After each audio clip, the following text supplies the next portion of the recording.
disparos resonando por todas partes, vehículos con las huellas inconfundibles de una lluvia de balas y un estruendo ensordecedor que, en ese instante, era la única constante en un ambiente de puro caos.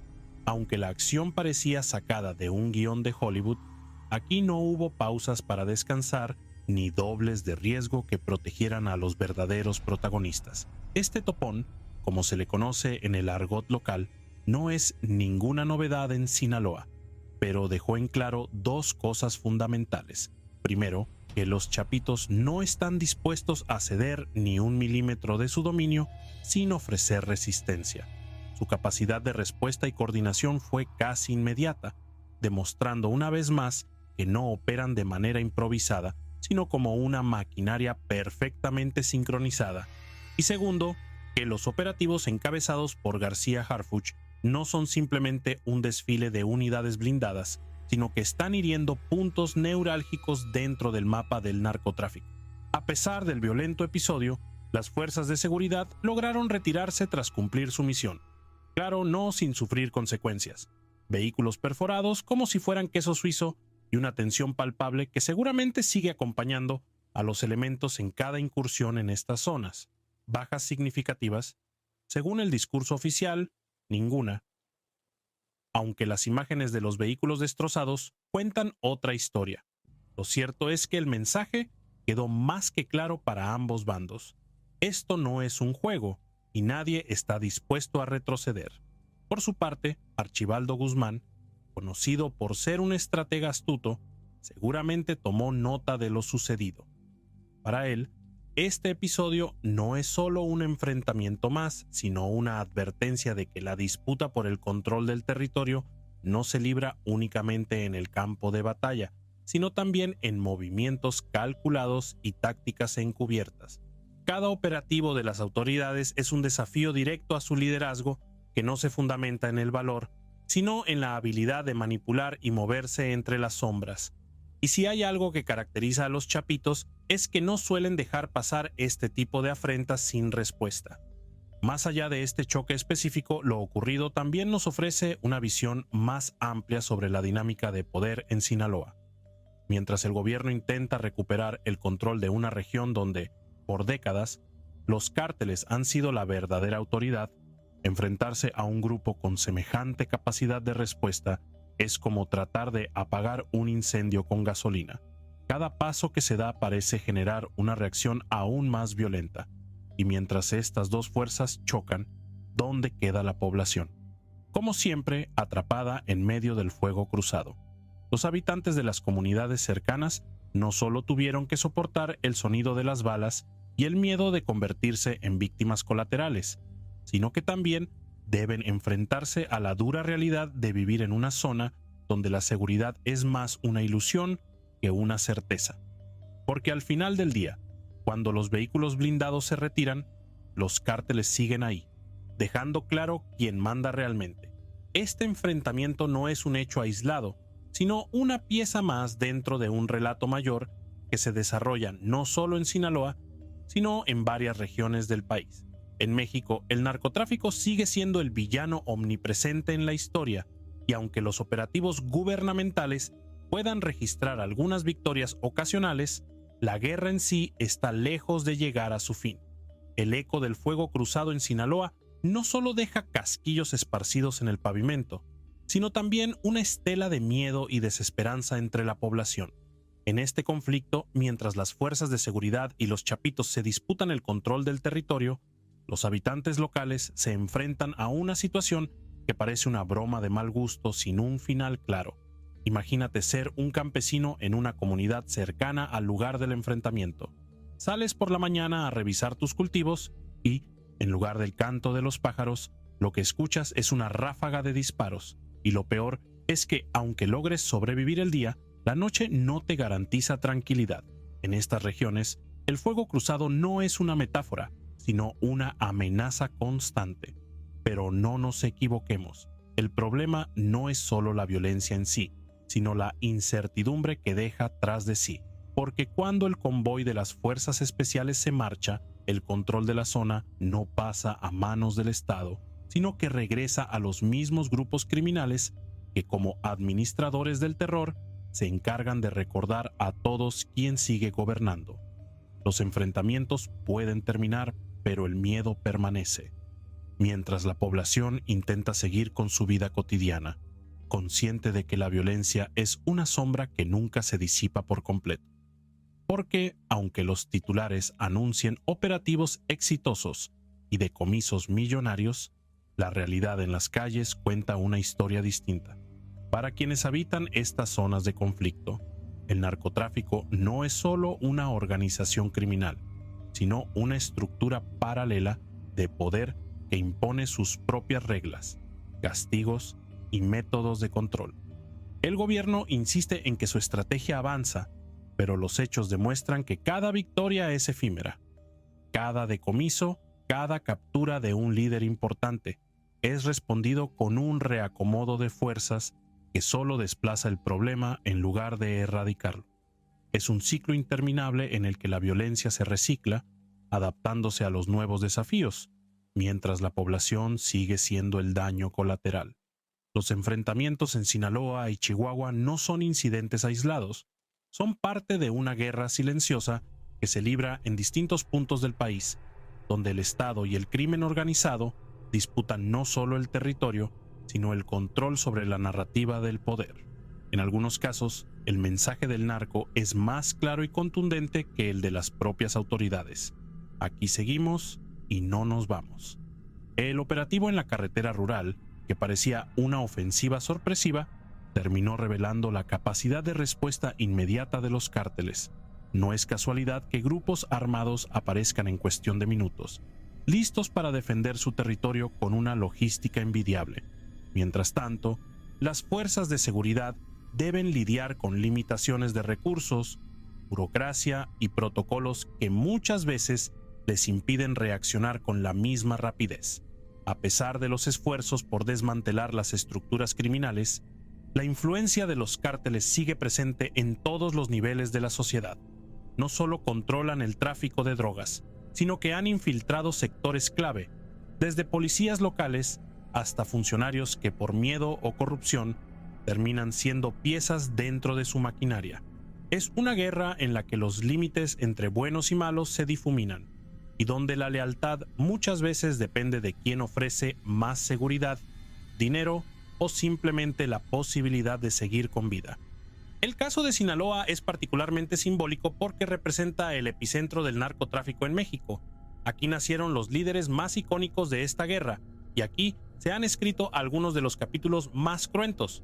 Cada operativo, cada detención, es visto con escepticismo por la población, que sabe que al final del día, cuando las cámaras se apaguen y los convoyes militares se retiren, el verdadero poder seguirá ahí. Las cifras oficiales pueden intentar maquillar la realidad, pero no pueden ocultar el miedo que sienten los habitantes de estas zonas. Un miedo que no se disipa con discursos ni con promesas de un futuro más seguro, porque la seguridad no es algo que se decreta, sino que se construye con hechos. Y hasta ahora los hechos demuestran que la violencia sigue siendo la regla, no la excepción. Mientras las autoridades tratan de vender la idea de que están recuperando el control, en las calles la sensación es distinta. La pregunta sigue siendo la misma: ¿qué pasará cuando se retiren? ¿Quién quedará al mando? Porque al final, la gente no necesita promesas, sino certezas. Y la única certeza que tienen en este momento es que la guerra está lejos de terminar. Y así, entre operativos que parecen golpes certeros, pero terminan siendo solo heridas superficiales, la vida en estos territorios sigue su curso.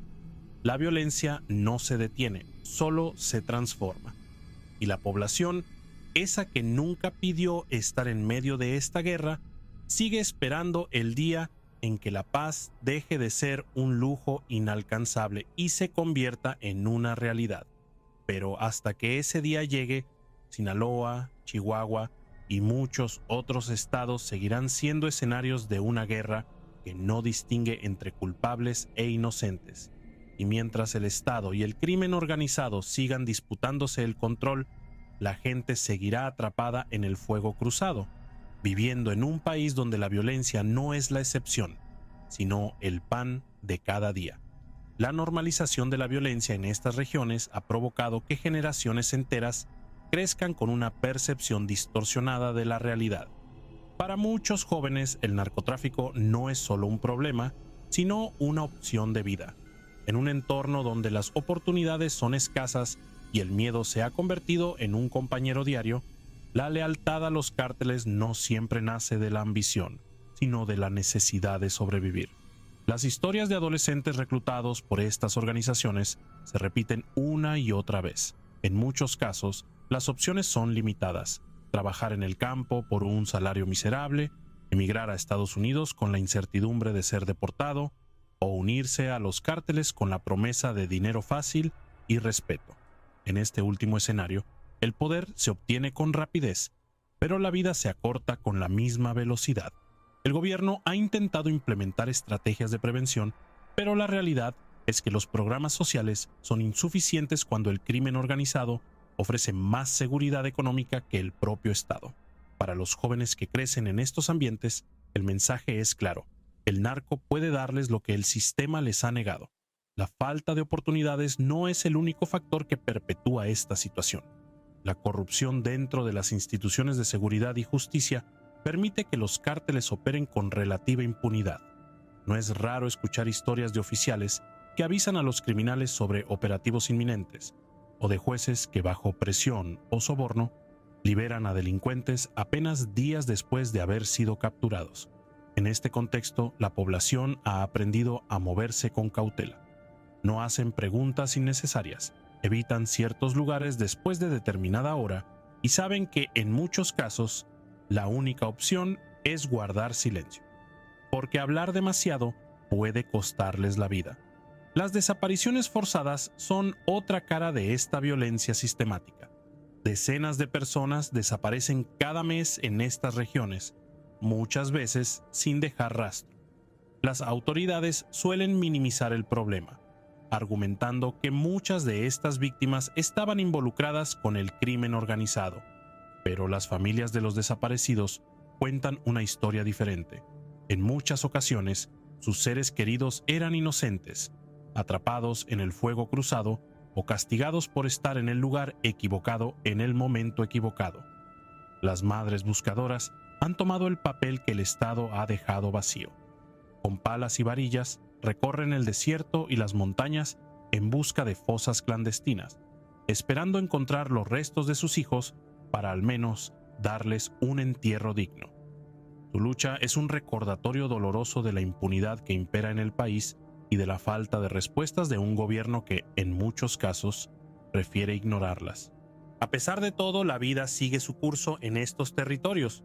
Los mercados abren, los niños van a la escuela y las familias intentan mantener una rutina que les haga sentir que aún tienen el control sobre algo. Pero la realidad es innegable. Viven en un estado de guerra no declarado, donde la línea entre la normalidad y la tragedia es cada vez más delgada. La pregunta que muchos se hacen es si alguna vez esta situación cambiará. Las estrategias del gobierno han variado con el tiempo, desde la guerra frontal contra el narco hasta la política de abrazos, no balazos, pero ninguna ha logrado un cambio significativo. Los cárteles han demostrado ser más adaptables que el propio Estado, mutando y reorganizándose con cada golpe recibido. Y mientras el país debate sobre cuál es la mejor estrategia para enfrentar el problema, las comunidades siguen viviendo bajo el yugo del miedo. Porque al final del día, la guerra contra el narcotráfico no solo se mide en operativos y decomisos, sino en las vidas que se pierden en el proceso. Hasta que no haya una solución integral que ataque el problema desde la raíz, con educación, oportunidades económicas, instituciones fortalecidas y una verdadera voluntad política. La historia seguirá repitiéndose, y en cada repetición serán los mismos los que paguen el precio: la gente común que solo quiere vivir en paz, pero que ha aprendido que en esta guerra la paz es un privilegio que pocos pueden permitirse. En definitiva, la violencia en las regiones controladas por el narcotráfico no es un fenómeno aislado, sino el resultado de una combinación de factores históricos, económicos y sociales que han permitido la consolidación del crimen organizado como una fuerza paralela al Estado. Mientras las condiciones de pobreza, corrupción e impunidad sigan siendo el caldo de cultivo de estas organizaciones, cualquier estrategia enfocada únicamente en el combate armado será insuficiente para erradicar el problema. Es necesario un enfoque integral que no solo enfrente a los cárteles con medidas de seguridad, sino que también ofrezca alternativas reales a la población, especialmente a los jóvenes que ven en el narcotráfico una salida a la precariedad. Invertir en educación, generar empleo digno y fortalecer las instituciones de justicia son pasos fundamentales para debilitar la influencia del crimen organizado en la vida cotidiana de millones de personas. Sin embargo, esto requiere una voluntad política firme y una sociedad que exija cambios estructurales de fondo. Mientras las soluciones sean superficiales o de corto plazo, la historia seguirá repitiéndose y las víctimas seguirán siendo las mismas: ciudadanos atrapados en una guerra que no pidieron, pero de la que no pueden escapar. Hasta que el país no enfrente este problema desde sus raíces, la paz seguirá siendo un sueño lejano para muchas comunidades que han aprendido a vivir con el miedo como parte de su cotidianidad.